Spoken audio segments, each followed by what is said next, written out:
selengkapnya. Kita awali kabar siang ini dari Pekanbaru. 2 unit rumah di Kecamatan Pangkalan Kerinci, Kabupaten Pelalawan Riau hangus terbakar. Api membakar bangunan rumah milik Nazar dan Ahmada beserta seluruh isinya dan mengakibatkan kerugian material yang cukup banyak. Belum diketahui penyebab berapa total kerugian yang dialami kedua korban. Saat kebakaran terjadi, informasinya rumah dalam keadaan kosong karena pemiliknya pergi bekerja. Saat kejadian, warga langsung panik dan berupaya mencoba memadamkan api dan menghubungi pemadam kebakaran. Untuk mengetahui informasi lebih detail, sudah bergabung bersama saya rekan wartawan Tribun Pekanbaru, Johannes Tanjung yang akan memberikan laporan. Halo Johannes. Siap, rekan dia. Ya, Johannes, bisa Anda ceritakan bagaimana kronologi peristiwa kebakaran ini bisa terjadi? Baik, terima kasih rekan dia. Kronologi kebakaran yang melanda 2 unit rumah yang tepatnya berada di Jalan M. Yusuf, Kabupaten Pelalawan pada hari Minggu tanggal 18 Juli 2021. Kebakaran berlangsung sekitar pukul 9 pagi yang pertama kali disaksikan oleh tetangga korban bernama Eli Duru. Pada saat itu saksi sedang sedikit yang ditemukan oleh tim damkar ya ini pada saat kebakaran terjadi ada 3 barang atau benda yang tidak ikut terbakar. Hal ini mengejutkan tim pemadam kebakaran, diantaranya 1 buah Al-Quran, tasbih dan bendera merah putih. Sedangkan perkakas lainnya yang berada di dalam rumah hangus terbakar. Demikian rekan Dea. Iya, Johannes. Lalu apakah sudah ada informasi terkait penyebab kebakaran itu?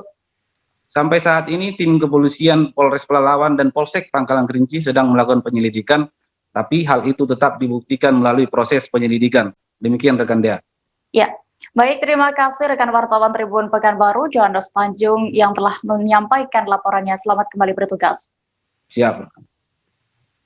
Tribuners, dari Riau kita menuju ke DKI Jakarta. Ratusan warga kehilangan tempat tinggal pasca kebakaran di kawasan Teluk Gong, Kelurahan Koja Utara. Hasil pendataan terakhir, total ada sebanyak 888 jiwa yang terpaksa mengungsi akibat kebakaran kemarin. Ratusan warga korban kebakaran itu kemudian diungsikan ke 3 lokasi. Pantauan terkini di lokasi kebakaran, warga yang kehilangan tempat tinggalnya masih berupaya membereskan puing-puing kebakaran. Bantuan juga mulai berdatangan dari berbagai pihak seperti makanan, obat-obatan, hingga pakaian. Informasi lebih lengkapnya akan disampaikan oleh rekan wartawan kami dari Tribun Jakarta, Gerald Leonardo Agustino, yang kini sudah tersambung bersama saya. Halo Gerald. Halo Dea, selamat siang Tribuners. Iya, Gerald, bisa Anda ceritakan bagaimana kronologi kebakaran di Teluk Gong itu bisa terjadi? Ya, dapat saya sampaikan bahwa kebakaran di Teluk Gong, tepatnya di Jalan Lindung Pasar Baru, RT 1 RW 12 Kelurahan Pejagalan, Kecamatan Penjaringan, Jakarta Utara terjadi pada Sabtu lalu 17 Juli 2021.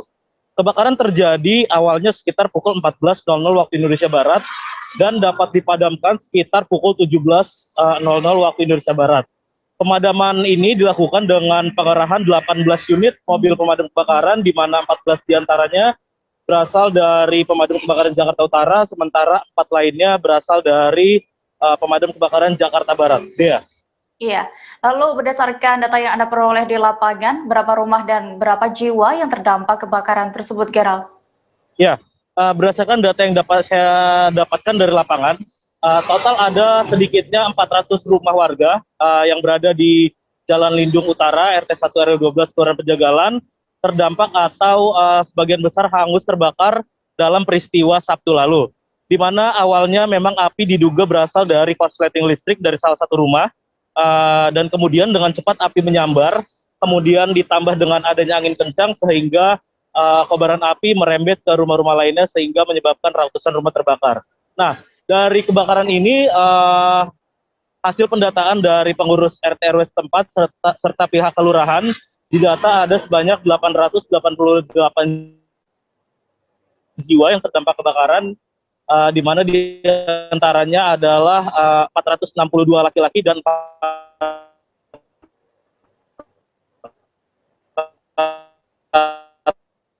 Halo, Gerald?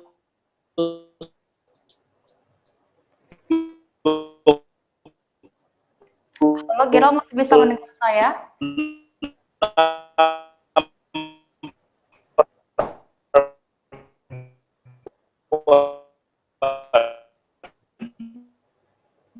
Ya, Tribuners,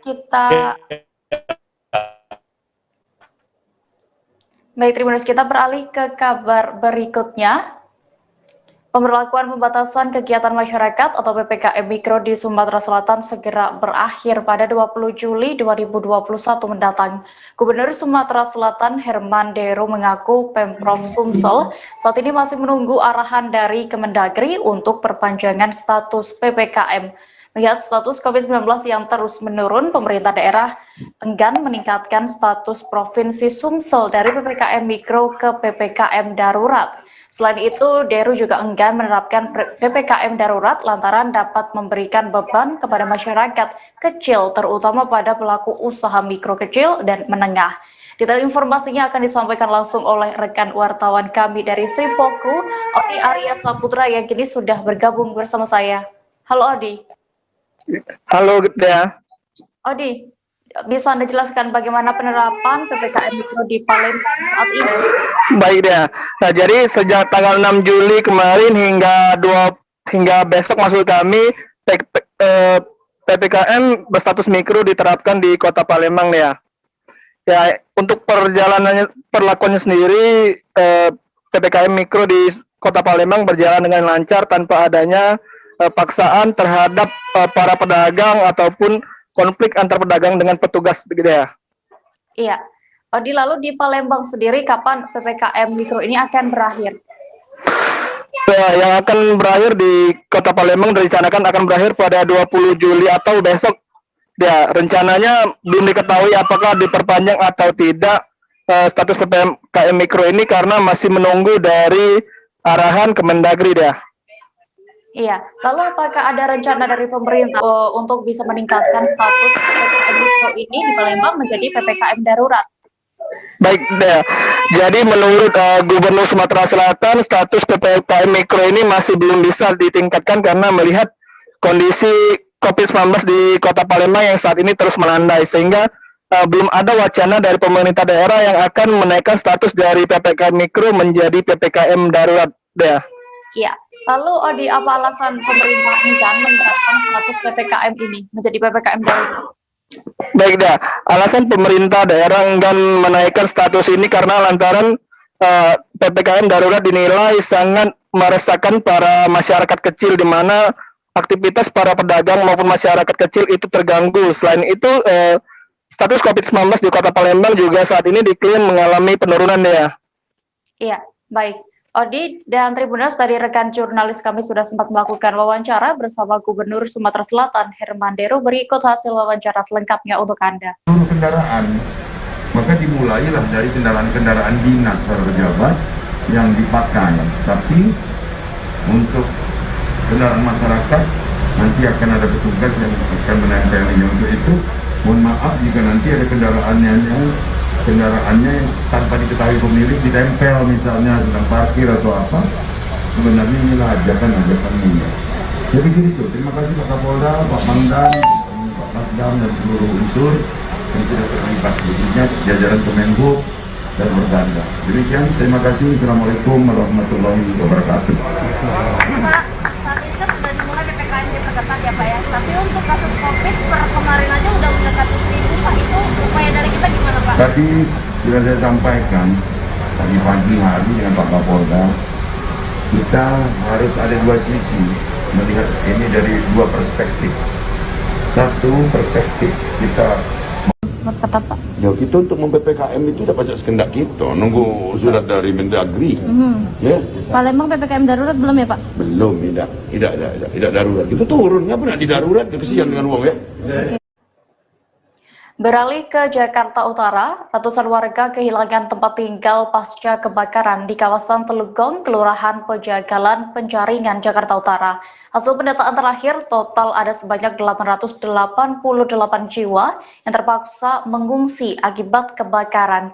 Ratusan warga korban kebakaran itu kemudian diungsikan ke 3 lokasi. Pantauan terkini di lokasi, warga yang kehilangan tempat tinggalnya masih berupaya membereskan puing-puing rumah mereka pasca kebakaran. Bantuan juga mulai berdatangan dari berbagai pihak seperti makanan, obat-obatan, hingga pakaian. Informasi lengkapnya akan disampaikan oleh rekan wartawan kami dari Tribun Jakarta, Gerald Leonardo Agustino, yang kini sudah tersambung bersama saya. Halo Gerald. Ya, halo Dea, selamat siang juga Tribuners. Iya, Gerald, bisa Anda ceritakan bagaimana kronologi kebakaran itu bisa terjadi di Teluk Gong?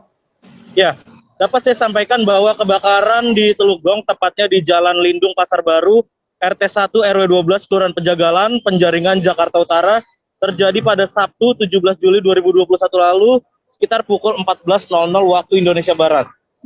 Kebakaran diduga terjadi karena ada korsleting listrik dari salah satu rumah warga, dan api kemudian lama-kelamaan merambat ke rumah warga lainnya hingga menyebabkan ratusan rumah terbakar.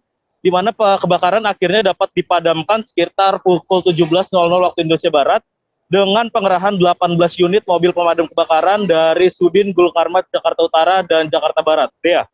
Ya, lalu berapa rumah dan juga korban jiwa yang terdampak kebakaran ini, Gerald?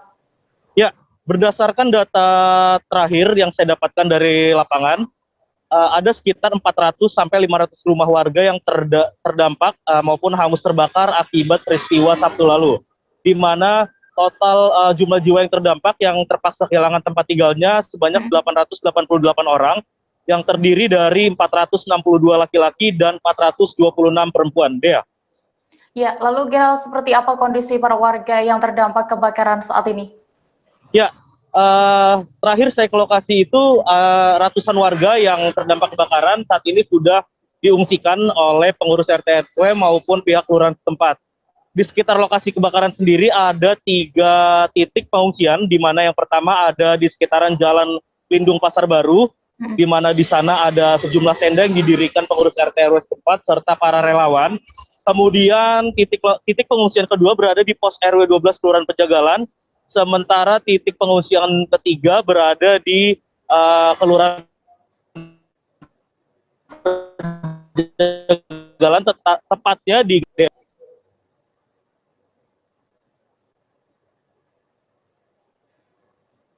Halo, Gerald?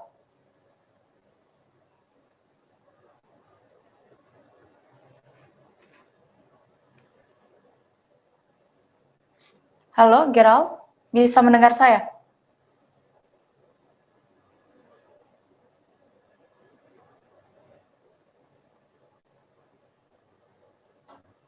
Baik, Tribuners, sepertinya terjadi kembali kesalahan.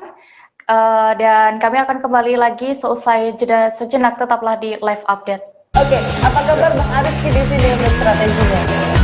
Kalau saya sendiri di unit 37 ini yang semalam baru mulai, Apa yang saya dirasakan udah Kak Fernita? Sebenarnya aku nggak ngerasa itu penangkapan atau penggerbegan atau apapun itu, karena gini loh, posisinya aku Kriteria. Jadi kita mengenal disebut dengan stroke yang tidak berdarah dengan stroke yang berdarah. Stroke yang tidak berdarah itu biasanya ditandai dengan adanya penyumbatan. Kalau itu terjadi di sini mungkin pikirnya tidak ke situ kali ya, tapi kalau di Korea atau di Kamboja itu ada beberapa paper yang saya itu mas, ya dulunya tukang koran. Oh gitu ya, Tukang koran. ya saya baca itu Pak. Tuh kan pernah baca kan? Ya. Jadi kalau saya jadi tangga itu udah bersyukur banget. Si anak ini dijadikan sebagai tersangka begitu? Ya, kalau ini kita bicara yang di luar kasus Situbondo ya. Dengan nama hujan shower, di mana terdapat batas jelas antara daerah hujan dan tidak hujan yang biasanya terjadi pada fase awal mature stage atau tahap berbahaya dewasa. itu Kang. Jadi mulai artinya terjadinya perlembekan. Nah itu untuk penetrasi akan sulit gitu ya. Dok saya ini menurut saya memang tidak mudah, bukan urusan tanah diambil. Kalau misalnya Amerika Serikat sekarang, Rasulullah mengatakan dalam sebuah hadis bahwa berpuasa di 6 hari Syawal itu. Oke, apa kabar Bang Arief di sini untuk strateginya? Kalau saya sendiri di unit 37 ini yang semalam baru mulai, Apa yang saya dirasakan udah Kak Fernita? sebenarnya aku nggak ngerasain penangkapan atau penggerebekan atau apapun itu, karena gini loh, posisinya aku kriteria. Jadi kita mengenal disebut dengan stroke yang tidak berdarah dengan stroke yang berdarah. Stroke yang tidak berdarah itu biasanya ditandai dengan adanya penyumbatan. Kalau itu penyumbatan di sini mungkin pikirnya tidak ke situ kali ya, tapi kalau di Korea atau di Kamboja itu ada beberapa paper yang saya itu mas, ya dulunya tukang koran. Oh gitu ya. Tukang koran. Ya saya baca itu Pak. Tuh kan pernah baca kan? Ya. Jadi kalau saya jadi tanggal itu udah bersyukur banget. Si anak ini dijadikan sebagai tersangka begitu. Ya kalau ini kita bicara yang di luar kasus Situbondo ya, dengan nama hujan shower, di mana terdapat batas jelas antara daerah hujan dan tidak hujan yang biasanya terjadi pada fase awal mature stage atau tahap Berbahaya dewasa. itu Kang. Jadi mulai artinya terjadinya perlembekan. Nah itu untuk penetrasi akan sulit gitu ya. Dok, saya ini menurut saya memang tidak mudah, bukan urusan tanah diambil. Kalau misalnya Amerika Serikat sekarang, Rasulullah mengatakan dalam sebuah hadis bahwa berpuasa di 6 hari Syawal itu. Oke, apa kabar Bang Arif di sini untuk strateginya? Kalau saya sendiri di Jumit 37 ini yang semalam baru mulai, Apa yang saya dirasakan udah Kapten Hitam? Sebenarnya aku nggak ngerasain penangkapan atau penggerebekan atau apapun itu, karena gini loh, posisinya aku kriteria. Jadi kita mengenal disebut dengan stroke yang tidak berdarah dengan stroke yang berdarah. Stroke yang tidak berdarah itu biasanya ditandai dengan adanya penyumbatan. kalau itu penyumbatan di sini mungkin pikirnya tidak ke situ kali ya, tapi kalau di Korea atau di Kamboja itu ada beberapa paper yang saya itu mas, ya dulunya tukang koran. Oh gitu ya. Tukang koran. Ya saya baca itu Pak. Tuh kan pernah baca kan? Ya. Jadi kalau saya jadi tanggal itu udah bersyukur banget. Si anak ini dijadikan sebagai tersangka begitu. Ya kalau ini kita bicara yang di luar kasus Situbondo ya, dengan nama hujan shower, di mana terdapat batas jelas antara daerah hujan dan tidak hujan yang biasanya terjadi pada fase awal mature stage atau tahap Berbahaya dewasa. itu Kang. Jadi mulai artinya terjadinya perlembekan. Nah itu untuk penetrasi akan sulit gitu ya. Dok, saya ini menurut saya memang tidak mudah, bukan urusan tanah diambil. Kalau misalnya Amerika Serikat sekarang, Rasulullah mengatakan dalam sebuah hadis bahwa berpuasa di 6 hari Syawal itu. Oke, apa kabar Bang Arif di sini untuk strateginya? Kalau saya sendiri di Jumit 37 ini yang semalam baru mulai, Apa yang saya dirasakan udah Kapten Hitam? Sebenarnya aku nggak ngerasain penangkapan atau penggerebekan atau apapun itu, karena gini loh, posisinya aku Kriteria. Jadi kita mengenal disebut dengan stroke yang tidak berdarah dengan stroke yang berdarah. Stroke yang tidak berdarah itu biasanya ditandai dengan adanya penyumbatan. kalau itu penyumbatan di sini mungkin pikirnya tidak ke situ kali ya, tapi kalau di Korea atau di Kamboja itu ada beberapa paper yang Saya itu mas, ya dulunya tukang koran. Oh gitu ya. Tukang koran. Ya saya baca itu Pak. Tuh kan pernah baca kan? Ya. Jadi kalau saya jadi tanggal itu udah bersyukur banget. Si anak ini dijadikan sebagai tersangka begitu. Ya kalau ini kita bicara yang di luar kasus Situbondo ya, dengan nama hujan shower, di mana terdapat batas jelas antara daerah hujan dan tidak hujan yang biasanya terjadi pada fase awal mature stage atau tahap Berbahaya dewasa. itu Kang. Jadi mulai artinya terjadinya perlembekan. Nah itu untuk penetrasi akan sulit gitu ya. Dok, saya ini menurut saya memang tidak mudah, bukan urusan tanah diambil. Kalau misalnya Amerika Serikat sekarang, Rasulullah mengatakan dalam sebuah hadis bahwa berpuasa di 6 hari Syawal itu. Oke, apa kabar Bang Arif di sini untuk strateginya? Kalau saya sendiri di Jumit 37 ini yang semalam baru mulai, Apa yang saya dirasakan udah Kapten Hitam? Sebenarnya aku nggak ngerasain penangkapan atau penggerebekan atau apapun itu, karena gini loh, posisinya aku kriteria. Jadi kita mengenal disebut dengan stroke yang tidak berdarah dengan stroke yang berdarah. Stroke yang tidak berdarah itu biasanya ditandai dengan adanya penyumbatan. kalau itu penyumbatan di sini mungkin pikirnya tidak ke situ kali ya, tapi kalau di Korea atau di Kamboja itu ada beberapa paper yang saya itu mas, ya dulunya tukang koran. Oh gitu ya. Tukang koran. Ya saya baca itu Pak. Tuh kan pernah baca kan? Ya. Jadi kalau saya jadi tanggal itu udah bersyukur banget.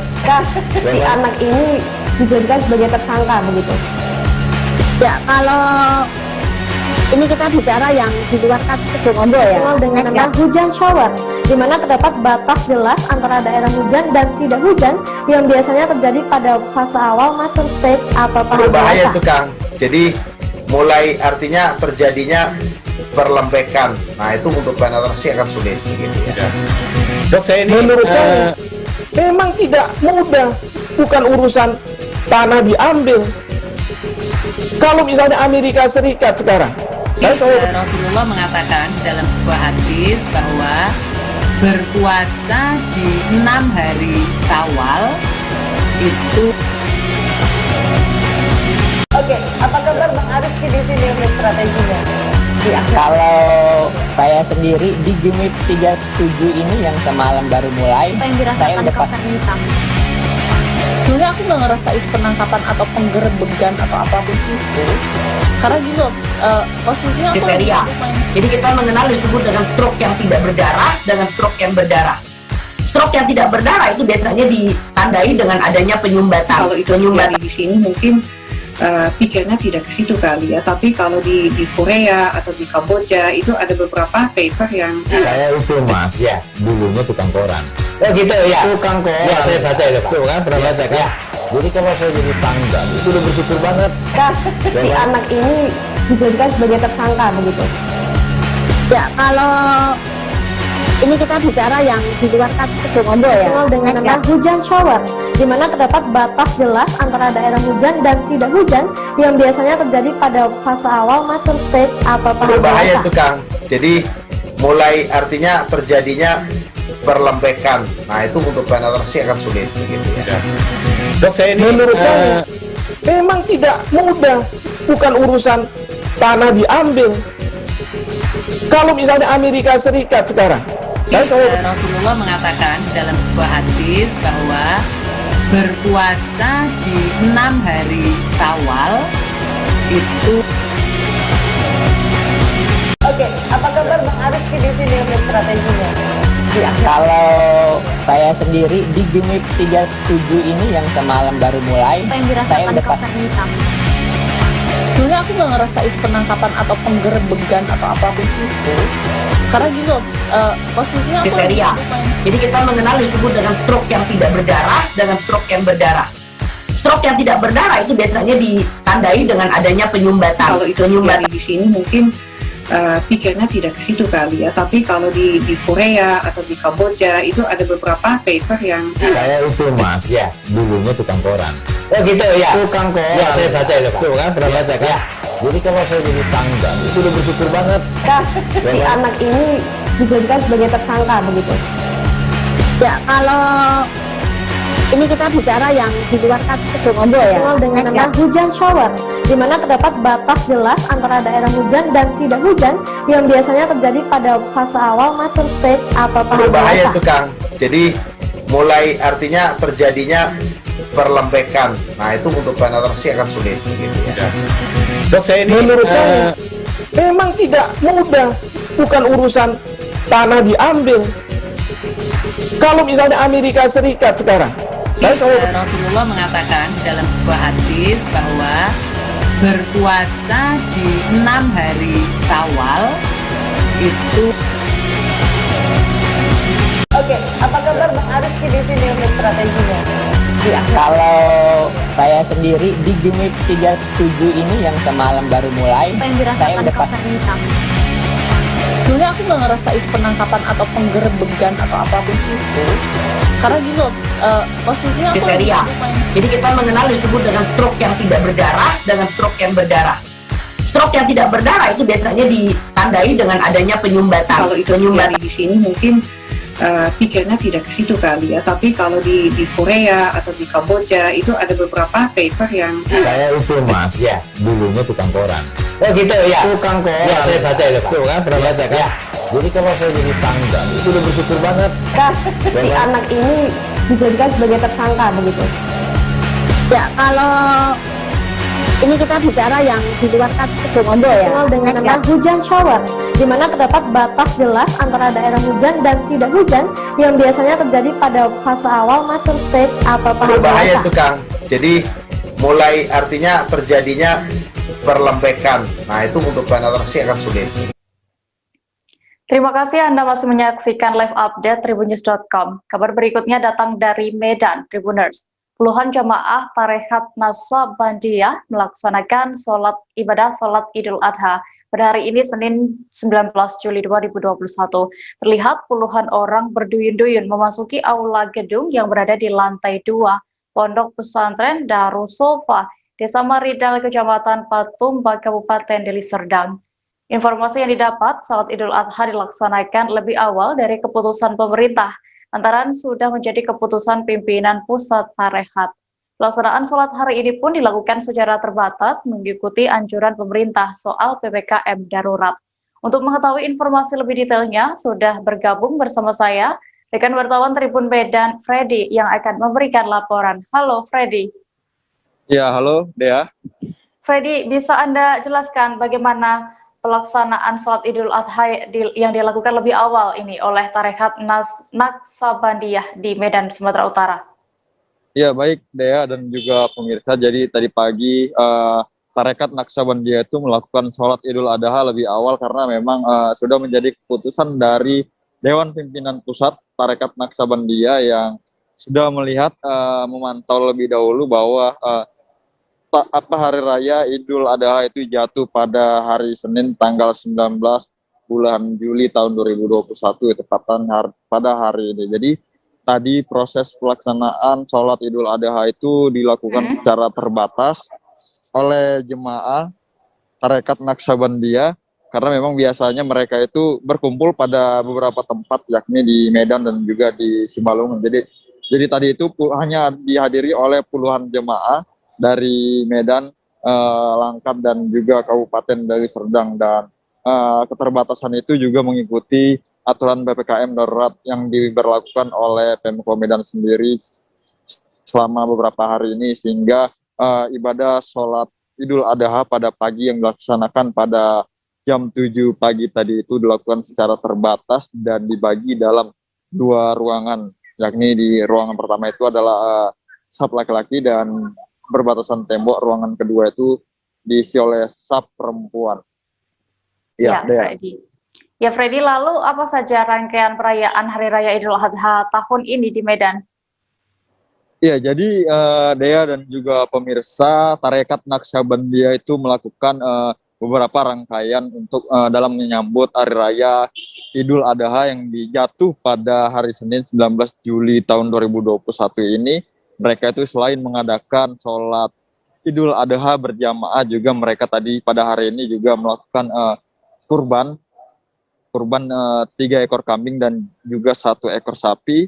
Itu sumbangan dari para jemaah tarekat tersebut, dan nantinya hasil dari kurban itu akan dibagikan kepada puluhan jemaah yang hadir maupun yang terdata di situ. Nah, dapat saya sampaikan Dea, proses sholat Idul Adha yang dilakukan Tarekat Naqsabandiyah ini dilakukan di 2 tempat di Sumatera Utara, yakni di Patumba, Kecamatan Patumba, Deli Serdang, dan juga di Bukit Tinggi di Simalungun itu. Karena memang biasanya memang itu dilakukan pada satu titik, yakni di Bukit Tinggi. Namun karena proses PPKM darurat yang sudah berlaku di Medan itu, sehingga ada penyekatan, jadi hanya difokuskan pada di 2 titik tersebut.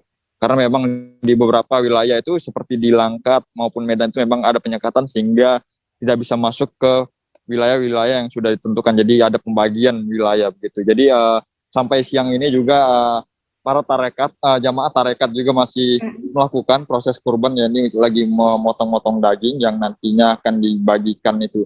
Jadi tadi saya sempat berbincang-bincang juga kepada mereka tadi, usai sholat mereka sarapan dahulu karena memang mereka mengikuti anjuran juga. Dan yang pasti kenapa mereka melakukan sholat Idul Adha lebih awal itu karena mereka memiliki Dewan Mursyid atau Dewan Pimpinan itu yang melakukan pemantauan seperti halnya dengan Nahdlatul Ulama ataupun pemerintah sendiri yang melakukan pemantauan hilal. Jadi keputusan dari pimpinan pusat mereka itu jatuh pada hari ini, Dea. Ya, baik Freddy. Dan Tribuners, tadi rekan jurnalis kami juga sudah sempat melakukan wawancara bersama Dewan Mursyidin Tarekat Naqsabandiyah, Syekh Muda Markum. Berikut hasil wawancaranya untuk Anda. Pak, kan ini tahun ini haji tidak berangkat Pak tahun ini. Iya. Seperti apa tanggapannya Pak? Iya, kita ibadah haji. Tapi selaku umat muslim kita juga diharapkan untuk patuh pada peraturan-peraturan yang ada. Kita harapkan maklum dengan kondisi yang ada, karena patuh pada peraturan itu pada prinsipnya adalah bagian daripada adab itu sendiri. Artinya tetap mendukung upaya pemerintah Pak ya? Pasti ya, kita yang ada jemaah di Torekat ini kita tetap patuh kepada aturan-aturan pemerintah yang ada. Di dalam kondisi pandemi ini Pak, kalau jemaah kita gimana Pak? Iya, kita alhamdulillah pada hari ini kita melaksanakan sholat Idul Adha itu merujuk kepada kalender tetap yang ada di Torekat kita, Torekat Naqsabandiyah Jalaliyah, yang dipimpin oleh Buya Syekh Muhammad Nur Ali, dan juga merujuk kepada arahan dan bimbingan dari Tuan Guru kita. Untuk itu jemaah yang ada di Medan, Kabupaten Deli Serdang, sekitarnya melaksanakan sholat Id pada hari ini. Tapi sepertinya nggak semuanya jemaah datang ya Pak ya? Iya, karena ini berkaitan dengan penerapan PPKM yang dilakukan oleh pemerintah. Kita memang membatasi jumlah peserta sholat Id kali ini. Ya, kita harapkan dengan ketebasan kita ini, kita untuk tetap patuh pada protokol kesehatan yang dilaksanakan oleh pemerintah. Kalau selain di Marendang ada lagi tempat? Ya, selain di sini tentu jemaah kita melaksanakan sholat Id di pesantren pusat kita, yaitu berada di Bandar Tinggi Kabupaten Simalungun. Pak, boleh nama lengkap Bapak? Nama saya Syekh Muda Markum. Syekh Muda Markum. Kasih Pak. Pak, ada pesan-pesan khusus nggak Pak perayaan di tengah pandemi? Ya, pesannya tentu kita berharap kepada seluruh jemaah kita dan umat muslim pada umumnya, mari kita perketat dan perkuat ibadah kita kepada Allah Subhanahu wa taala. Dengan demikian, kita berharap dan bermohon kiranya pandemi ini cepat berlalu. Kita beralih ke kabar selanjutnya, Tribuners. Setiap tahunnya, Presiden Joko Widodo memberikan sapi kurban untuk seluruh provinsi yang ada di Indonesia. Satu di antaranya Provinsi Sumatera Selatan. Dan kali ini, sapi simental pegon milik peternak asal Palembang, BS Joko Gitoyo, terpilih untuk dijadikan sapi kurban oleh Presiden. Sapi simental pegon ini merupakan hasil inseminasi buatan peternakan lokal di Palembang, persilangan antara sapi simental dengan Brahman. Sapi ini diprediksi akan saat kurban, untuk kurban nantinya beratnya bisa mencapai 1,2 ton. Sapi berusia 4 tahunan ini adalah sapi terbaik di Kota Palembang karena sudah lulus uji kesehatan dan juga dinyatakan bebas dari penyakit berbahaya. Informasi lengkapnya akan disampaikan oleh rekan wartawan kami dari Tribun Sumsel, Linda Trisnawati, yang kini sudah tersambung bersama saya. Halo Linda. Ya, halo Dea. Linda, bisa Anda jelaskan tentang sapi presiden di Provinsi Sumatera Selatan ini? Ya, dapat saya informasikan terlebih dahulu, saya ini posisinya di peternakan yang menyediakan sapi presiden. Di belakang saya ini ada sapi presidennya. Nah, untuk kali ini sapi presiden jenisnya simental pegon, milik peternak asal Palembang, WS Joko Gitoyo, yang terpilih untuk sapinya dijadikan sapi presiden. Nah, sapi simental pegon ini ketika awal ditimbang, itu bobotnya hanya 1,16 ton dan diprediksi saat akan dikurbankan mencapai 1,2 ton. Untuk tinggi sapi sendiri mencapai 175 cm dan untuk harganya 95 juta. Begitu Dea. Iya, baik. Lalu kenapa sapi ini disebut dengan sapi simental pegon? Oke, sapi simental pegon ini sebutannya karena ini merupakan hasil inseminasi buatan peternakan lokal yang mempersilangkan antara sapi simental dengan simental. Namun sapi simental yang satunya ini ada darah campuran Brahmanya gitu. Begitu Dea. Iya, Linda. Lalu sapi kurban Presiden Jokowi ini kemudian akan diserahkan kemana? Oke, sapi simental pegon yang dari Presiden Jokowi ini akan diserahkan ke Masjid Agung Sultan Mahmud Badarudin I Jayawikromo yang ada di Kota Palembang. Begitu dia. Baik Linda. Tribuners, tadi jurnalis kami Linda juga sudah melakukan wawancara bersama WS Joko Gitoyo, peternak sapi. Berikut hasil wawancaranya selengkapnya.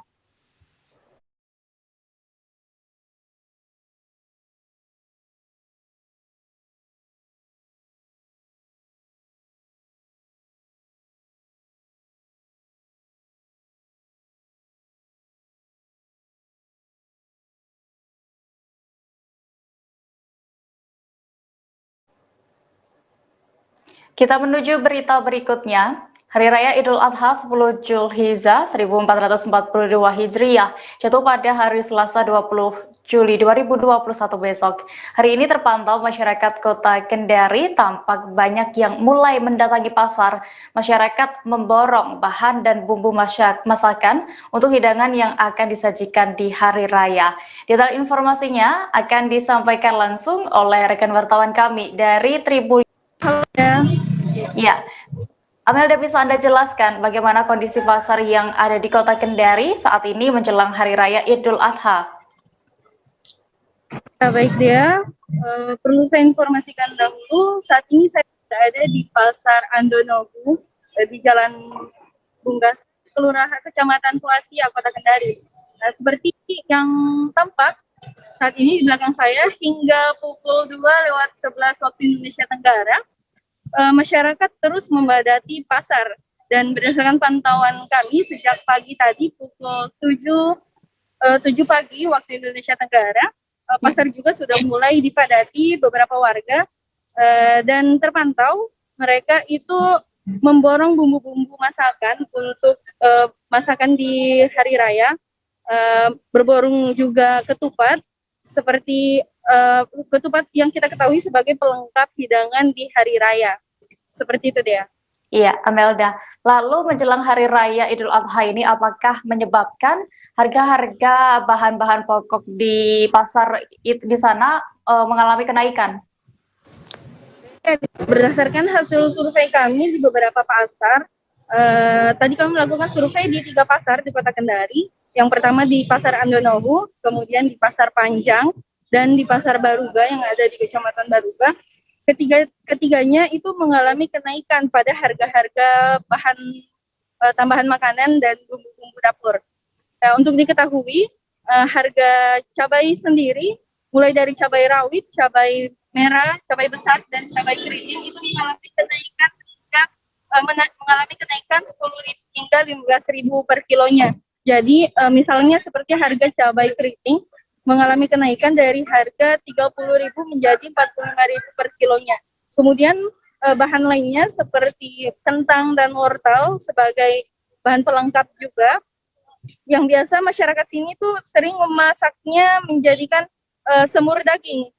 Campurannya itu salah satunya kentang, dan itu juga mengalami kenaikan. Dia harganya itu sekitar 35.000 per kilonya. Kentang dan wortel ini naik di beberapa pasar memiliki perbedaan. Seperti Pasar Panjang, dia itu lebih mahal sedikit, lebih tinggi harganya, berbeda 5.000 dari pasar-pasar lainnya. Kemudian seperti harga kelapa parut juga, perlu diketahui deh ya, kelapa parut juga ini menjadi bahan yang diincar-incar oleh masyarakat karena beberapa masakan yang mereka olah itu juga menggunakan santan, memerlukan santan. Dan perlu diketahui kelapa itu naik dari harga 5.000 menjadi 7.000 hingga 10.000 rupiah per butirnya. Kemudian begitu pun kenaikan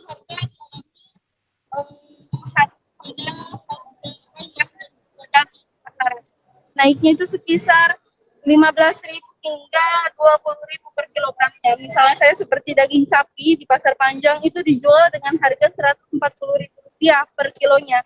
Sebelumnya harganya adalah 125.000 rupiah per kilogram. Ya, kenaikan harga ini dari salah satu dari beberapa penjual mengatakan telah terjadi selama 3 hari terakhir menjelang Hari Raya Idul Adha.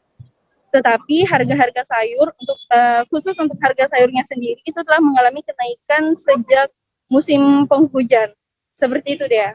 Ya, Baik, terima kasih rekan wartawan Tribun News Ultra Amel dan Devi Indriani untuk laporannya. Selamat kembali bertugas. Tribuners masih dari Kota Kendari. Wali Kota Kendari, Zulkarnain Kadir, menyalurkan bantuan sembako beras ke warganya. Bantuan itu untuk membantu memenuhi kebutuhan masyarakat di tengah pemberlakuan pembatasan sosial skala mikro atau PPKM Mikro 2021 ini. Kegiatan itu berlangsung di Kompleks Pergudangan Bulog Kendari atau GBB Punggaloba sekira pukul 14.30. Dan untuk mengetahui informasi lebih lengkapnya sudah bergabung bersama saya rekan wartawan Tribun News Ultra yang akan menyampaikan laporannya. Halo, Husni Hussein. Ya, halo Dea, selamat siang. Ya, Husni, bagaimana bisa Anda jelaskan program dari launching bantuan beras PPKM oleh Wali Kota Kendari ini?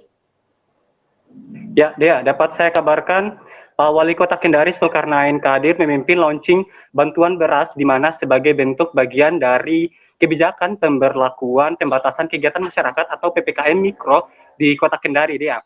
Nah, kemudian dalam kegiatan secara terbatas itu tampak terlihat juga oleh Kepala Dinas Sosial Kota Kendari Abdul Rauf, kemudian Kepala Bulog Kota Kendari Sultra Ermintora, kemudian ikut terlihat perwakilan dari Polres Kendari, Kabak Ops Polres Kendari AKP Bahtiar, dan perwakilan dari Danrim 1417 Kendari, kemudian perwakilan dari Badan Pengawasan Keuangan dan Pembangunan Kota Kendari. Kemudian Dea, untuk diketahui kegiatan tersebut berlangsung ya tepat di Kompleks Pergudangan Bulog Kota Kendari, GBB Punggaloba sekitar pukul 14.30 waktu Indonesia Tengah.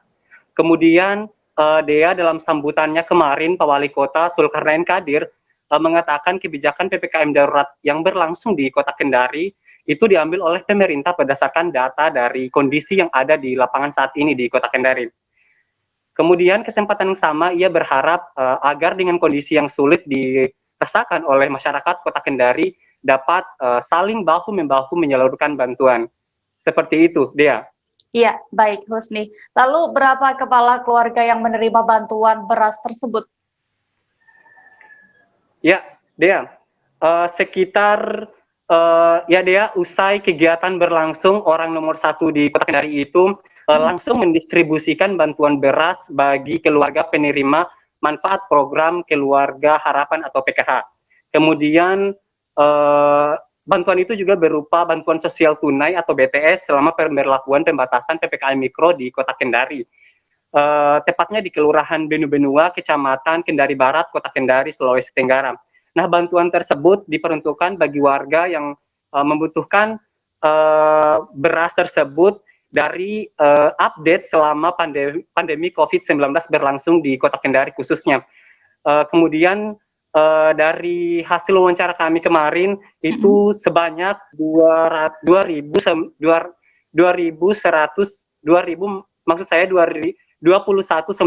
data telah diverifikasi, dan data ini dinamis oleh karena itu kata dari Pak Wali Kota sendiri akan ada verifikasi kembali data, kemudian situasi di mana membutuhkan penyelesaian perbaikan data, dan seterusnya kemudian akan dievaluasi. Seperti itu, Dea. Iya, lalu bagaimana harapan dan antusiasme warga di sana, Husni? Ya, Dea, usai membuka launching bantuan beras PPKM Mikro di Kota Kendari, Wali Kota Kendari Zulkarnain Kadir beserta jajaran stakeholder Kota Kendari langsung mendistribusikan bantuan beras tersebut ke beberapa warga tepatnya di Kecamatan Benu-Benua secara tertutup atau warga tersebut tidak mengetahuinya. Kemudian Wali Kota Kendari Zulkarnain Kadir belusukan ke beberapa rumah warga untuk diberikan langsung. Kemudian dari pantauan kami di lapangan, memang beberapa warga yang menerima secara simbolis ini sangat antusias, dan begitupun juga dengan kondisi yang ada di lapangan saat itu. Akhirnya dari belusukan Pak Wali Kota sendiri tidak menimbulkan keramaian. Demikian, Dea. Ya, baik Husni. Dan Tribuners, tadi rekan jurnalis kami juga sudah berbincang dengan Kepala Bulog Kanwil Sulawesi Tenggara dan juga Wali Kota Kendari. Berikut wawancara selengkapnya untuk Anda. Kondisi dan situasi masyarakat kita, kami tahu bahwa ini memang tidak mudah. Kami juga pemerintah sedang berusaha dengan sekuat tenaga agar situasi pandemi COVID-19 ini bisa kita atasi baik dari sisi medisnya maupun dari sisinya. Karena memang tidak ada yang mudah dalam situasi seperti ini. Setiap langkah yang kita ambil pasti beresiko, ya, pasti berdampak tidak hanya terhadap situasi ekonomi masyarakat, tapi juga situasi. Sekiranya ada situasi-situasi yang membutuhkan untuk melakukan penyesuaian, perbaikan data dan seterusnya, ini juga bagian dari evaluasi kita nanti. Ya, makanya kami terima kasih sekali ada Ibu Kepala Perwakilan BPKP yang mengawal dari awal. Mudah-mudahan nanti kita mendapatkan gambaran yang lebih real. Jadi kita berharap dalam waktu 1 minggu ini 21.000 ini bisa tersalur dengan baik karena data sudah ada, kemudian stok berasnya juga sudah ready, sehingga memang hanya membutuhkan sinergitas dan kolaborasi dan koordinasi dari beberapa pihak, Bulog, kemudian di kelurahan dan RT RW. Mudah-mudahan bisa lebih cepat penyalurannya. Awalnya terkaitnya kelarikan lagi ada yang beras PPKM ini sangat cukup untuk memenuhi kebutuhan tersebut. Pak, di Kota Kendari tadi Pak? Negara sekitar 2.200 ton, stok di kita cukup, sangat cukup. Kita ada stok sekitar 11.000 ton. Jadi untuk memenuhi kebutuhan keluarga penerima manfaat KPM. Dan untuk Sulawesi Kendari kita ada 21.900 KPM. Atau sekitar 210 ton. Dan alhamdulillah karena dia sekitar 21.900 atau sekitar 219 ton, itu sangat cukup. Kita punya stok di gudang Punggaloba di sini itu udah sekitar 2.000 ton. Jadi untuk kebutuhan Kota Kendari itu sangat cukup. Tribuners, kami akan kembali seusai jeda sejenak. Tetaplah di Live Update. Oke, apa kabar Bang Arif di sini untuk strateginya? Kalau saya sendiri di Gimik 37 ini yang semalam baru mulai, saya udah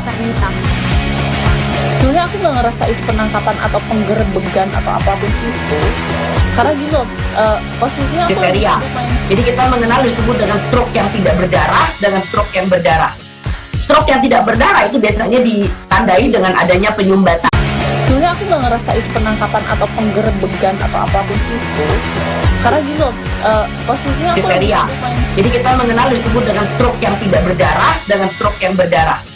Stroke yang tidak berdarah itu biasanya ditandai dengan adanya penyumbatan. Kalau itu terjadi di sini mungkin pikirnya tidak ke situ kali ya, tapi kalau di Korea atau di Kamboja itu ada beberapa paper yang saya itu Mas, ya, dulunya tukang koran. Oh gitu ya, Tukang koran. Ya, saya baca itu Pak. Tuh kan, pernah baca kan? Ya. Jadi kalau saya jadi tanggal, itu udah bersyukur banget. Si anak ini dijadikan sebagai tersangka begitu. Ya, kalau ini kita bicara yang di luar kasus Situbondo ya, dengan nama hujan shower, di mana terdapat batas jelas antara daerah hujan dan tidak hujan yang biasanya terjadi pada fase awal mature stage atau tahap berbahaya itu Kang. Jadi mulai artinya terjadinya perlembekan. Nah itu untuk penetrasi akan sulit gitu ya. Dok, saya ini menurut saya memang tidak mudah, bukan urusan tanah diambil. Kalau misalnya Amerika Serikat sekarang, Rasulullah mengatakan dalam sebuah hadis bahwa berpuasa di 6 hari Syawal itu. Oke, apa kabar Bang Arif di sini untuk strateginya? Kalau saya sendiri di Gimik 37 ini yang semalam baru mulai, saya udah sebenarnya aku nggak ngerasa itu penangkapan atau penggerebegan atau apapun itu, karena gini loh, posisinya kriteria. Jadi kita mengenal disebut dengan stroke yang tidak berdarah dengan stroke yang berdarah. Stroke yang tidak berdarah itu biasanya ditandai dengan adanya penyumbatan. Kalau itu terjadi di sini mungkin pikirnya tidak ke situ kali ya, tapi kalau di Korea atau di Kamboja itu ada beberapa paper yang saya itu Mas, ya, dulunya tukang koran. Oh gitu ya, Tukang koran. Ya, saya baca itu Pak. Tuh kan, pernah baca kan? Ya. Jadi kalau saya jadi tanggal, itu udah bersyukur banget. Si anak ini dijadikan sebagai tersangka begitu. Ya, kalau ini kita bicara yang di luar kasus dengan nama hujan Jadi kalau saya jadi tangga, itu udah bersyukur banget. Si anak ini dijadikan sebagai tersangka begitu. Ya, kalau ini kita bicara yang di luar kasus Situbondo ya, dengan nama hujan shower, di mana terdapat batas jelas antara daerah hujan dan tidak hujan yang biasanya terjadi pada fase awal mature stage atau tahap berbahaya dewasa. itu Kang. Jadi mulai artinya terjadinya perlembekan. Nah itu untuk penetrasi akan sulit gitu ya. Dok, saya ini menurut saya memang tidak mudah, bukan urusan tanah diambil. Kalau misalnya Amerika Serikat sekarang, Rasulullah mengatakan dalam sebuah hadis bahwa berpuasa di 6 hari Syawal itu. Oke, apa kabar Bang Arif di sini untuk strateginya? Kalau saya sendiri. Terima kasih Anda masih menyaksikan Tribun News Live Update. Kita menuju ke kabar berikutnya Tribuners. Sejumlah sekolah di Kota Jayapura, Papua hingga kini masih melakukan proses belajar mengajar secara online. Sementara itu, sekolah masih terus menerapkan protokol kesehatannya juga bagi siswa ataupun tamu yang berkunjung di area sekolah. Hingga Senin siang, sejumlah sekolah di Kota Jayapura masih secara aktif melakukan pembelajaran secara online. Hal ini merupakan bentuk dukungan sekolah kepada pemerintah dalam menangani lonjakan kasus COVID-19 yang hingga kini semakin mengkhawatirkan. Informasi lebih lengkapnya akan disampaikan oleh rekan wartawan kami dari Tribun Papua, Tirza Bonyadone yang kini sudah bergabung bersama saya. Halo Tirza. Baik, selamat siang Dea. Iya, Tirza, bagaimana bisa Anda jelaskan terkait dengan aktivitas sekolah hingga siang hari ini di Jayapura? Baik Dea, untuk aktivitas hingga siang hari ini, tepatnya ketika saya melakukan pantauan ke beberapa sekolah tentunya protokol kesehatan masih terus diterapkan hingga saat ini mengingat sekolah daring masih diberlakukan di tempat Jayapura ini tentunya, dan memang sejumlah sekolah selain menerapkan protokol kesehatan tentunya membatasi setiap anak-anak yang ingin berkunjung ke area sekolah, dalam artian membuat jadwal-jadwal khusus terkait kedatangan mereka dan juga membatasi bila nantinya ada tamu-tamu yang nantinya akan datang ke sekolah. Dan untuk pihak sekolah sendiri menyediakan berbagai macam fasilitas untuk mencuci tangan di beberapa titik, tepatnya di area kelas dan juga di area depan kantor kepala sekolah. Iya, seperti itu deh. Iya Tirza, berarti masih ada beberapa mungkin siswa dan juga orang tua yang berkunjung ya, tamu yang berkunjung ke sana. Memang sebenarnya apa saja yang mereka lakukan oleh orang tua ataupun siswa yang berkunjung gitu? Baik Dea, selama pandemi COVID-19 tentunya kita tahu bahwa sejumlah aktivitas seperti ujian, kelulusan, dan juga beberapa ujian lainnya diberlakukan secara online. Namun untuk pengambilan ijazah dan juga beberapa surat penting lainnya menyangkut kelulusan, bahkan penerimaan siswa baru dalam pengambilan pakaian seragam tentunya dilakukan secara offline. Namun seperti yang tadi telah saya sampaikan bahwa tentunya orang tua maupun tamu dan juga siswa yang berkunjung ke lokasi sekolah tetap mengikuti jadwal yang telah ditetapkan oleh sekolah tentunya. Mengingat lonjakan yang terjadi di Kota Jayapura cukup signifikan, sehingga mereka tetap membuat jadwal untuk nantinya pihak dari orang tua maupun siswa yang melakukan pengambilan baju dan juga ijazah dapat mengikuti prosedur yang telah ditetapkan tentunya. Iya, Tirza. Lalu apakah ada kendala yang terkait pembelajaran yang masih dilakukan secara online dan juga aktivitas anak-anak sekolah di sana? Baik Dea, tentunya sejumlah kendala pasti telah dirasakan oleh masyarakat dan juga anak-anak murid, bahkan dari pihak guru sendiri. Mengingat sistem online ini menggunakan kuota internet, jadi mereka memang dari pihak sekolah sangat membutuhkan bantuan dari pemerintah setempat guna untuk meminimalisir minimnya anak-anak dalam mengikuti kelas online ini, karena banyak dari sebagian anak-anak mengaku kurang bisa mengikuti belajar mengajar online karena dibatasi dengan kuota internet yang mereka miliki, sehingga ada memang beberapa sekolah yang menyediakan wifi dan juga internet gratis bagi siswanya, namun memang beberapa sekolah yang memiliki kapasitas siswa yang cukup banyak memang tidak bisa membantu siswanya lebih lanjut lagi, sehingga memang butuh adanya bantuan dari pemerintah untuk membantu mereka tentunya. Ya, baik Tirza. Dan Tribuners, tadi juga jurnalis kami sudah melakukan wawancara bersama Kepala Sekolah SMA N1 Apipura dan juga Wali Kelas 10 SMA YPP Teruna Bakti Waina. Dan berikut hasil wawancaranya selengkapnya untuk Anda. Itu kita tatap muka, tapi dibagi 2 sesi.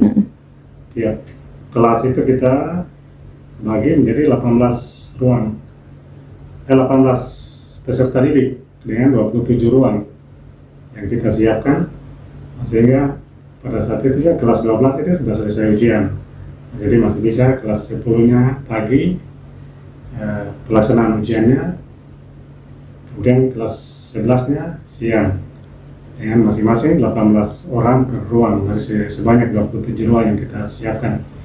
Nah, itu berjalan dengan baik sampai dengan kenaikan kelas. Nah, kemudian setelah situasi pandemi di kota ini ada tambah meningkat lagi, maka ada surat edaran yang dikeluarkan oleh Kepala Dinas tanggal 5 Juli. 5 Juli ya? Nah, mulai berlaku tanggal 5 Juli bahwa pembatasan awal itu sampai tanggal 20 nanti. Baik. Nah, sehingga ini menjadi acuan kita, sehingga untuk sementara ya Bapak Ibu juga belajar atau bekerja dari rumah, baik siswa maupun Bapak Ibu guru. Nah, termasuk PLS kemarin juga secara daring karena tidak bisa di tatap muka di sekolah, offline ya. Nah, itu. Ya kita SMA Negeri 1 Jayapura memang pada awal itu kita rencana tatap muka, alias setengah tatap muka lah seperti itu, sesuai dengan SK 4 Menteri, kemudian edaran dari Gubernur. Namun berdasarkan edaran dari Gubernur, bahkan Kepala Dinas Pendidikan PPHD Provinsi Papua dan juga instruksi dari Wali Kota Jayapura untuk pemberlakuan PPKM ya, yang sementara ini yang nanti berakhir pada tanggal 20 besok ini. Nah, sehingga kita di SMA Negeri 1 salah jaringan ya, bisa kita menggunakan, biasanya kita menggunakan wifi sekolah, atau biasanya juga ada beberapa guru yang umpamanya tidak sempat datang ke sekolah, jadi kita bisa mengajar juga daring dari rumah, tapi lebih banyak kami ke sekolah, wifi sekolah. Terus di sekolah juga kadang kami menyediakan pulsa yang murah. Terus beberapa kali juga kami menerima bantuan pulsa gratis dari pemerintah, begitu. Baik. Seperti itu. Untuk kendalanya sendiri, tadi kan Ibu bilang terkait jaringan, Iya, dan mungkin tidak semua anak-anak bisa selalu isi pulsa data ya, pasti. Oh iya, betul. Baik. Jadi kalau untuk kendala memang betul yang tadi jaringan, selain itu juga sekolah menyediakan ruang. Jadi ada 3 ruang yang kami siapkan, itu di lab, ada lab fisika, lab biologi, dengan lab yang di IT situ. Jadi itu untuk membantu anak yang tidak punya HP, toh, yang tidak mampu membeli pulsa. Nah, mereka bisa datang ke sekolah dan kami menyediakan itu. Tapi tetap jaga jarak, tetap menggunakan hand sanitizer, masker, semua lengkap.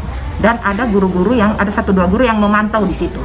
Begitu. Baik, berarti Ibu ini murni bantuan dari sekolah atau pemerintah terkait dengan penyediaan ruangan dan juga pulsa dan wifi mungkin gitu ya Bu? Jadi ini semua dari sekolah. Kecuali yang saya tadi bilang kalau bantuan pemerintah itu yang kami diberikan pulsa gratis, biasa kan dapat masuk di ini. Saya sudah berapa kali dapat sih, dan memang itu sangat membantu kami sebagai guru sih. Begitu. Baik, jadi memang terstruktur juga ya terkait dengan penyediaan ruangan dan juga protokol kesehatan tentunya ya, Ibu. Betul. Baik Ibu, boleh dijelaskan? Beralih ke kabar berikutnya Tribuners, ratusan orang yang didominasi kaum muda di kota Tangerang Selatan berbondong-bondong menyerbu gedung Universitas Pamulang, Buaran, Serpong. Mereka merupakan peserta program vaksinasi massal yang digelar pihak pemerintah kota Tangsel. Pantauan wartakotalive.com di lokasi antrean, para peserta mengular hingga sekira 30 meter panjangnya. Antrean para peserta vaksinasi itu sempat menimbulkan kerumunan. Namun dengan sigap, sejumlah petugas pelaksana program meminta para peserta untuk tetap disiplin protokol kesehatan COVID-19. Detail informasinya akan disampaikan langsung oleh rekan wartawan kami dari Warta Kota, Rizky Amana, yang kini sudah bergabung bersama saya. Halo Rizky. Halo Dea. Rizky, bagaimana bisa Anda jelaskan terkait lokasi vaksinasi untuk saat ini? Lokasi saat ini mulai kembali didatangi para peserta vaksinasi setelah pasca tadinya istirahat sejenak bagi tenaga vaksinator sekira jam 11 hingga jam 1 siang. Vaksinasi kembali dimulai dan para peserta pun mulai kembali mengantre dan mengular, namun antrean tak sepanjang seawalnya. Antrean saat ini hanya sepanjang sekira 10 hingga 15 meter adanya. Seperti itu dia. Iya. Lalu untuk program vaksinasi kali ini menyasar kepada kalangan siapa saja dan juga berapa jumlahnya? Untuk kalangan yang disasar adalah kebanyakan dari para mahasiswa maupun mahasiswi, tak terkecuali juga bagi para tenaga pengajar maupun dosennya. Memang disengajakan vaksinasi massal ini kerap ditujukan kepada kaula muda atau kaum muda Kota Tangerang Selatan agar dapat berupaya mendukung adanya program kekebalan massal yang digaungkan oleh pemerintah Indonesia, termasuk pemerintah Kota Tangerang Selatan. Untuk target vaksinasi hari ini pada gelombang pertama terdapat sekiranya 1.100 orang, sedangkan di gelombang kedua ini sekira 900 orang. Jadi total untuk vaksinasi pada hari ini terdapat 2.000 peserta yang mengikuti vaksinasi massal tersebut. Seperti itu, dia. Baik. Lalu berdasarkan pantauan Anda di lokasi saat itu, tenaga vaksinator dari mana saja untuk vaksinasi kali ini? Untuk tenaga vaksinator ini merupakan tenaga gabungan dari beberapa instansi yang menggelar, baik itu dari pihak kepolisian, lalu pihak pemerintah Kota Tangerang Selatan beserta instansi swasta yaitu Universitas Pamulang. Para tenaga vaksinator ini juga dapat membagi tugas mulai dari screening tahap awal, lalu dilakukannya penyuntikan hingga pasca imunisasi atau penyuntikan di salah satu ruang untuk melihat apakah para peserta atau peserta yang telah mengikuti vaksinasi mengalami gejala yang tidak diinginkan atau pusing gejala yang lainnya, seperti itu. Iya. Lalu Rizky, ini berarti baru tahap pertama vaksin ya. Lalu untuk proses dosis kedua penyuntikan vaksin nanti bagaimana? Untuk proses dosis kedua nanti para peserta akan diberitahukan kembali setelah 2 minggu di lokasi yang sama, akan dicatat nomor telepon dan nomor yang dapat dihubungi peserta. Nantinya para peserta akan mendapat konfirmasi by WA, by email maupun by SMS dari para tenaga vaksinator maupun call center dari program vaksinasi massal COVID-19 ini. Seperti itu deh. Iya, baik. Rizky tadi juga sudah melakukan sedikit berbincang-bincang dengan peserta vaksinasi di Tangerang Selatan. Berikut wawancara selengkapnya untuk Anda. Dari antrean tadi jam berapa Mbak? Dari setengah 8. Berarti sekitar 40 menitan ya sudah ada di sini. Ikut vaksinasi ini alasannya apa? Karena yang pertama ingin mengikuti peraturan pemerintah wajib vaksin. Yang kedua lebih ini sih apa sih namanya, tahu imun kita. Oh, untuk herd immunity, kekebalan massal ya. Dapat info vaksinasi ini dari mana? Dari teman. Dari teman. Via grup atau via online? Via grup. Daftar dulu lewat online atau seperti apa? Daftar online dulu. Lewat online. Terus dapat jadwalnya atau gimana? Di ini sih langsung ada jadwalnya ya. Di, apa namanya? kan ada link gitu. Terus nanti ada jadwalnya langsung otomatis ada. Oh, seperti itu ya. Ini dosis pertama atau dosis kedua? Pertama. Dosis pertama. Mbak Mary ya? Iya, Warga mana Mbak? Kalau untuk sekarang domisilinya di Pamulang. Domisili Pamulang. Sebagai pelajar, pekerja atau apa? Pelajar, mahasiswa. Mahasiswa. Antri dari jam berapa nih? Jam berapa? Jam 7. Baru dapat sekarang. Iya. Sudah sejam lebih ya, Iya. berarti mengantri. Ikut vaksinasi ini alasannya apa sih? Biar amannya bang, kemana-mana. Biar aman. Iya. Ini kalau nggak pakai vaksin nggak aman. Iya, harinya jaga-jaga bang. Jaga-jaga. Dapat info dari ini seperti apa? Dari vaksinasi ini? Dari grup sih. Dari grup. Iya. Daftarnya gimana? Daftarnya udah dikasih bang. Dikasih selebaran, nggak melalui online. Enggak. Online dulu sih. Online. Iya. Lewat mana tuh? Lewat link bang. Lewat Ada link. linknya. Oh jadi di grup itu udah disiarin. Grup WhatsApp atau grup apa? Grup WhatsApp bang.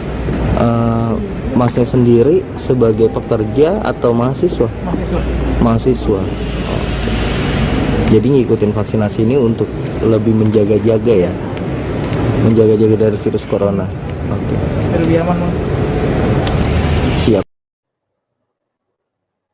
Informasi berikutnya datang dari Solo, Jawa Tengah. Antrean warga mengantre plasma darah konvalesen terjadi di Palang Merah Indonesia, cabang Solo, Jawa Tengah. Plasma konvalesen saat ini sangat dibutuhkan untuk membantu pasien COVID-19, terutama mereka yang dalam kondisi bergejala berat. Namun pihak PMI Solo mengaku ketersediaan plasma darah konvalesen saat ini masih kosong. PMI Solo hanya bisa terus mengajak para penyintas COVID-19 untuk mendonorkan plasma konvalesen. Masyarakat penyintas COVID-19 bisa langsung datang ke PMI Solo untuk melakukan screening dan donor plasma. Untuk mengetahui informasi lengkapnya sudah bergabung bersama saya rekan wartawan Tribun Solo, Fristin Intan Sulistiawati yang akan menyampaikan laporan. Halo Fristin. Halo dia. Baik Fristin, bagaimana keadaan stok plasma di PMI Solo saat ini? Baik, untuk saat ini masih dilakukannya antrian dari pasien COVID-19 yang ingin mendapatkan plasma konvalesen ini. Dan bisa juga dari kemarin juga sudah dilakukan ya antrian mencapai 303 antrian bagi pasien COVID-19 itu sendiri. Dan untuk hari ini memang sudah ada penurunan dan penurunan hingga 289 antrian untuk saat ini. Dan dari pantauan juga dari pihak Kepala Humas PMI Solo mengatakan bahwa pada hari ini sudah adanya pendonor, akan tetapi masih ada banyaknya antrian sampai 200-an lebih itu, dan dari pendonor itu juga kebanyakan masih melakukannya tes screening sehingga proses untuk pendonoran juga lebih lama lagi. Iya, Fristin, lalu bagaimana terkait kondisi antrean di PMI Solo?